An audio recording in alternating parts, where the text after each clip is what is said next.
আসসালামু আলাইকুম আপুরা ভাইয়ারা, সবাই কি তখন ভালো আছেন? আলহামদুলিল্লাহ, আমিও ভালো আছি। আজও নতুন এক পিঠার রেসিপি নিয়ে চলে আসলাম। চুলাতে পাতিল বসে পানি দিয়ে দিলাম স্বাদ অনুযায়ী লবণ। আর পানিতে যখন পুরোপুরি একটা বলক চলে আসবে তখন দিয়ে দেব আতপ চাউলের শুকনা গুঁড়ি দিয়ে একটা ব্যাটার তৈরি করে নেব। ব্যাটারটা কীভাবে তৈরি করে নিতেছি সেটা আপনাদেরকে দেখিয়ে দিতেছি। অবশ্যই সবাই যারা আমরা রান্না বান্না করি তারা কিন্তু কম বেশ সব কিছু কাজই পারি। প্লিজ আপুরা ভাইয়ারা চ্যানেলটা সাবস্ক্রাইব করে পাশে থাকুন, লাইক কমেন্ট করুন। আর ভালো লাগলে ভিডিওটা অবশ্যই আপুরা ভাইয়ারা শেয়ার দিয়ে দিন, প্লিজ আপুরা ভাইয়ারা। ব্যাটারটা চুলা থেকে নামিয়ে একটা প্লেটে নিয়ে নিছি। নেওয়ার পরে এখন ভালো করে মথে নিতেছি। ভালো করে মথে নিলে ব্যাটারটা সুন্দর হয় আর সফট হয়, আর পিঠা করতে বেশি সুবিধা হয়। ব্যাটারটা মথে নেওয়ার পরে ভিজা কাপড় দিয়ে ঢেকে রেখে দেবেন, তাহলে বাইরের বাতাসে ব্যাটারটা একটু শক্ত শক্ত ভাব হবে না।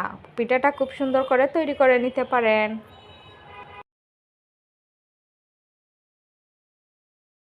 অল্প একটু ব্যাটার নিছি, নেওয়ার পরে ভালো করে যতটা মথে নেবেন ততটা সুন্দর করে সফট রুটিও তৈরি করে নিতে পারেন। আমি একটা রুটি বেলে নিতেছি।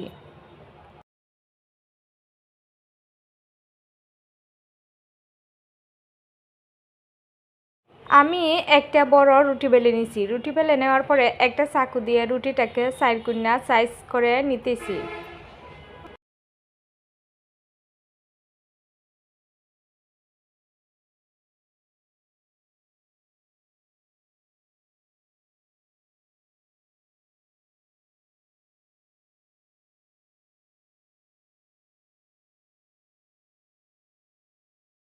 পিঠার জন্য আগে থেকে আমি নুডলসটা রেডি করে নিছি সব রকমের মশলা দিয়ে, ডিম দিয়ে, আলু দিয়ে। আর এখন পুর হিসাবে দিয়ে দেব পিঠার ভিতরে।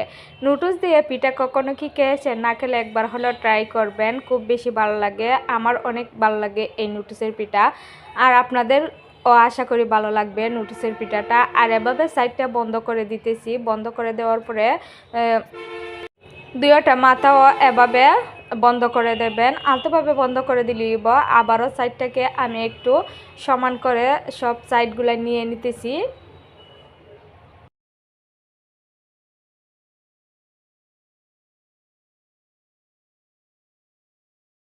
এখন আমি একটু ডিজাইন তৈরি করে নেব। একটা টিন নিছি, নেওয়ার পরে এভাবে সাইডে একটু শ্বাস কেটে নিতেছি যাতে পিঠাটা দেখতে আরও বেশি সুন্দর লাগে। আর পিঠাটা দেখতেও যতটা সুন্দর, খাইতেও কিন্তু নুডলসের পূর্বরা দুর্দান্ত স্বাদ লাগে। একবার হলো বাসাতে আপুরা ভাইয়ারা ট্রাই করবেন, পিঠাটা কিন্তু অসাধারণ মজা লাগে খাইতে।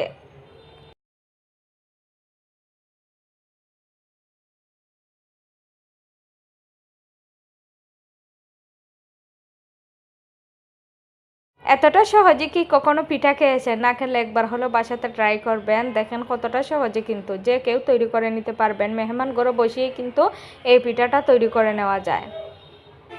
আর আমি একটা পিঠা তৈরি করে নিলাম খুবই সহজে আর কম সময়ে তাড়াতাড়ি। আপনারাও এভাবে তৈরি করে নিতে পারেন। আর একটা পিঠা আপনাদেরকে তৈরি করে দেখিয়ে দিতেছি, দেখেন কতটা দেখতে সুন্দর লাগে আর খাইতেও কিন্তু লোভনীয়। আরেকটা রুটি বেলে নিছি আমি, বেলে নেওয়ার পরে খাইতে নিতেছি চাইকুনা করে।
আমি অনেকগুলা পিঠা তৈরি করে নিলাম। এই পিঠাটা বিকালে নাস্তা হিসাবে খাইতে পারুন, চায়ের সাথে খাইলেও আরও বেশি ভালো লাগবে। তো মুখরোচকভাবে খাইতে চাইলে পিঠাগুলান বাজিয়ে নেবেন। মুখরোচকভাবে এই পিঠাগুলান খাইতে বেশি ভালো লাগে। তো কড়াইতে তেল গরম হয়ে নিছি, গরম হয়ে নেওয়ার পর নর্মাল আঁচে রেখে পিঠা বাজিয়ে নিব।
আমার অনেকগুলো পিঠা ভাজা হয়ে গেছে। একটু সামান্য একটু বেশি কালার করে বাচ্ছি, আর অল্প কয়টা বাচ্ছি একটু নর্মাল কালার করে, দুই রকম কালার করে আমি পিঠাটা বাজিয়ে নিছি।